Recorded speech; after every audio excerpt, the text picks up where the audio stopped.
नमस्कार, आप देख रहे हैं डीडी न्यूज का विशेष बुलेटिन। मैं हूं आपके साथ भावना नैयर और मेरे साथ है मेरे सहयोगी शरद मुदगल, जो आप तक सांकेतिक भाषा में खबरें प्रस्तुत करेंगे।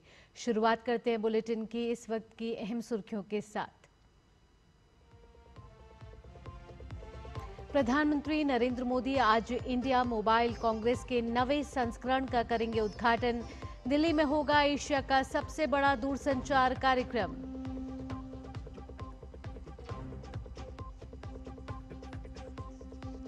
मुंबई को आज मिलेगा दूसरा अंतर्राष्ट्रीय एयरपोर्ट। पीएम मोदी नवी मुंबई में नए एयरपोर्ट के पहले चरण का करेंगे उद्घाटन। मुंबई मेट्रो लाइन 3 के अंतिम चरण का भी करेंगे उद्घाटन।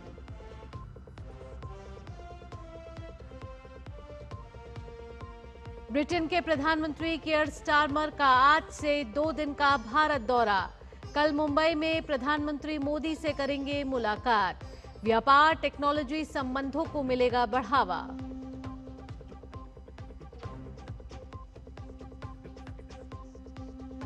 बिहार चुनाव में सीट बंटवारे को लेकर मंथन जारी। पटना में होगी एनडीए की बैठक।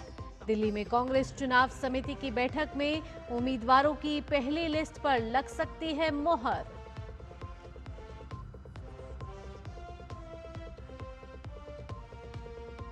हमास हमले की दूसरी बरसी पर पूरे इजराइल में दी गई श्रद्धांजलि। गजा संघर्ष विराम पर मिस्र से बातचीत जारी।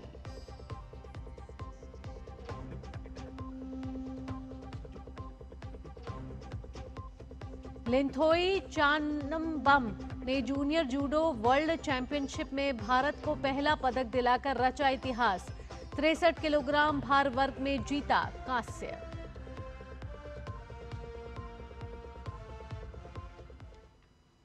और अब खबरें विस्तार से। प्रधानमंत्री नरेंद्र मोदी नई दिल्ली में यशोभूमि में आज इंडिया मोबाइल कांग्रेस 2025 के 9वें संस्करण का उद्घाटन करेंगे। एशिया का सबसे बड़ा दूरसंचार और प्रौद्योगिकी कार्यक्रम आज से 11 अक्टूबर तक आयोजित किया जाएगा।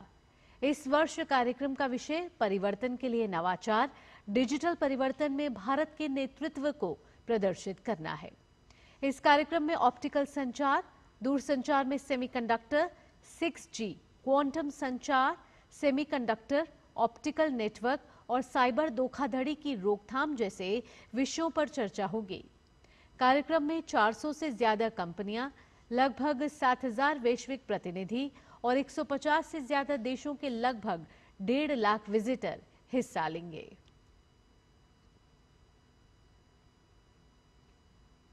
प्रधानमंत्री नरेंद्र मोदी आज से 2 दिन के मुंबई दौरे पर रहेंगे। मुंबई में आज वे लगभग 19,650 करोड़ रुपए की लागत से निर्मित नवी मुंबई अंतर्राष्ट्रीय हवाई अड्डे के पहले चरण का उद्घाटन करेंगे। इसके अलावा वे मुंबई मेट्रो लाइन 3 के अंतिम चरण का उद्घाटन भी करेंगे।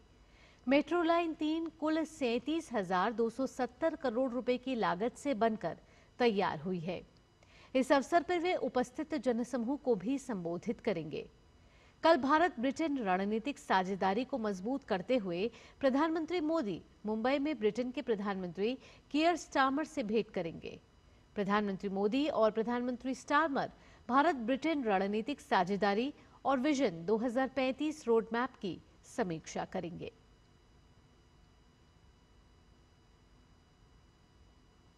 ब्रिटेन के प्रधानमंत्री कियर स्टारमर आज से भारत की 2 दिन की यात्रा पर रहेंगे। प्रधानमंत्री स्टारमर की ये भारत की पहली आधिकारिक यात्रा होगी।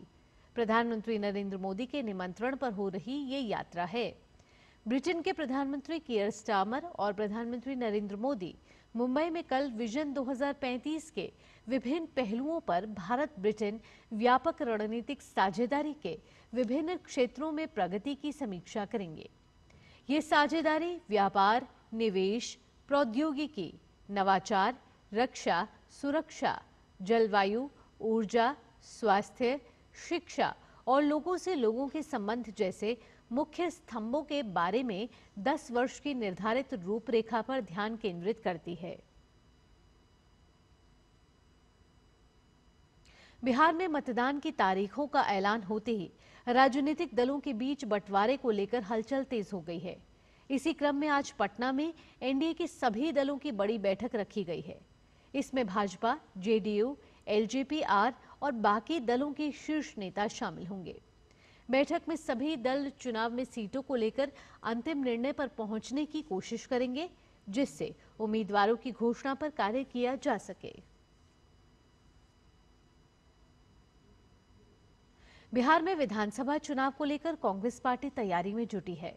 कांग्रेस की केंद्रीय चुनाव समिति यानी सीईसी की आज दिल्ली में बैठक है, जिसमें बिहार विधानसभा चुनाव के लिए उम्मीदवारों के नामों पर फैसला लिया जा सकता है। बैठक में सीईसी के सदस्य और पार्टी के कई वरिष्ठ नेता शामिल होंगे। इसमें पार्टी अध्यक्ष मल्लिकार्जुन खड़गे और लोकसभा में विपक्ष के नेता राहुल गांधी ऑनलाइन तौर पर शामिल हो सकते हैं। वहीं सीईसी के अन्य प्रमुख सदस्य सोनिया गांधी, अधीर रंजन चौधरी, केसी वेणुगोपाल, अमी याग्निक, उत्तम कुमार रेड्डी, टीएस सिंहदेव और कई अन्य नेता शामिल हो सकते हैं। हिमाचल प्रदेश के बिलासपुर जिले के झंडूता में कल हुए दुखद हादसे में मरने वालों की संख्या 15 हो गई है। 5 घायलों को मलबे से निकालकर अस्पताल पहुंचाया गया है, जबकि 25 से ज्यादा लोगों के मलबे में दबे होने की आशंका है। दुर्घटना कल देर शाम उस वक्त हुई जब भारी बारिश के बाद भल्लू पुल के पास एक बस पर पहाड़ से मलबा गिर गया। हादसे में बस पूरी तरह मलबे में दब गई। बताया जा रहा है कि बस मरोतन से घुमारवीं जा रही थी, तभी झंडूता के बाठी में दुर्घटना का शिकार हो गई। मौके पर राहत बचाव कार्य जारी है। घायलों को इलाज के लिए नजदीकी अस्पताल में भर्ती कराया गया है। अधिकारियों के मुताबिक मृतकों की संख्या बढ़ने की आशंका है। उप मुख्यमंत्री मुकेश अग्निहोत्री ने घटनास्थल और सरकारी अस्पताल का दौरा किया।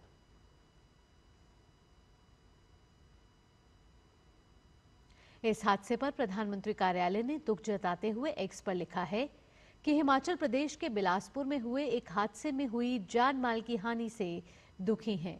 इस कठिन समय में मेरी संवेदनाएं प्रभावित लोगों और उनके परिवारों के साथ हैं। घायलों के शीघ्र स्वस्थ होने की कामना करता हूं। प्रधानमंत्री राहत कोष से प्रत्येक मृतक के परिजनों को 2 लाख रुपए की अनुग्रह राशि दी जाएगी। घायलों को 50,000 रुपए दिए जाएंगे। वायुसेना आज अपना 53वां स्थापना दिवस मनाने जा रही है। इस दौरान ऑपरेशन सिंदूर के योद्धाओं पर देश की नजर रहेगी। इस दौरान मुख्य आयोजन गाजियाबाद के हिंडन एयरफोर्स स्टेशन पर होगा। ये पहला अवसर है जब वायुसेना इस आयोजन को 2 हिस्सों में कर रही है। हिंडन एयरबेस पर वायु सैनिकों की परेड और वायुसेना प्रमुख air chief marshal AP Singh का संबोधन होगा, जबकि लड़ाकू विमानों और हेलीकॉप्टरों की हवाई करतब का प्रदर्शन 9 नवंबर को गुवाहाटी में किया जाएगा। इजराइल में 7 अक्टूबर के हमले की दूसरी बरसी पर कई जगहों पर श्रद्धांजलि सभाओं का आयोजन किया गया। 2 साल पहले हमास के हमले में 1200 से ज्यादा लोग मारे गए थे और 251 को बंधक बना लिया गया था। पिछले 2 साल में हमास ने कई बंधकों को रिहा भी किया है। इजराइल का कहना है कि गजा में अब भी 48 बंधक हैं, जिनमें से 20 के जीवित होने की संभावना है। वहीं हमास और इजराइल के बीच संघर्ष विराम वार्ता मिस्र में जारी है। इसकी मध्यस्थता मिस्र और कतर कर रहे हैं। वार्ता में फिलिस्तीन से इजरायली सेना की वापसी और गजा में बंदी बनाए गए इजरायलियों की रिहाई जैसे अहम मुद्दों पर चर्चा हुई। फिलहाल बातचीत किसी नतीजे पर नहीं पहुंची है। जूडो खिलाड़ी लिंथोई चनम्बम ने इतिहास रचते हुए भारत के लिए जूडो जूनियर विश्व चैंपियनशिप में कांस्य पदक जीता है। ये प्रतियोगिता के इतिहास में भारत का पहला पदक है। 19 वर्षीय लिंथोई ने लीमा, पेरू में आयोजित प्रतियोगिता में महिलाओं के 63 किलो भार वर्ग में नीदरलैंड की जोनी गेलेन को हराकर कांस्य पदक जीता।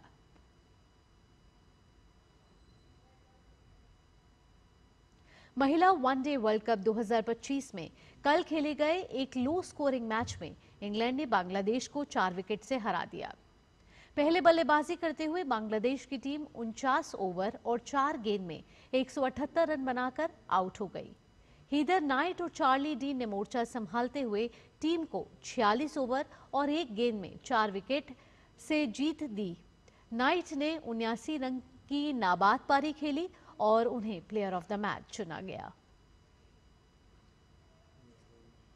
इसी के साथ इस विशेष बुलेटिन में इतना ही। मुझे और मेरे सहयोगी शरद के साथ फिलहाल के लिए टीम को दीजिए अनुमति। खबरों का सिलसिला यूं ही जारी रहेगा। नमस्कार।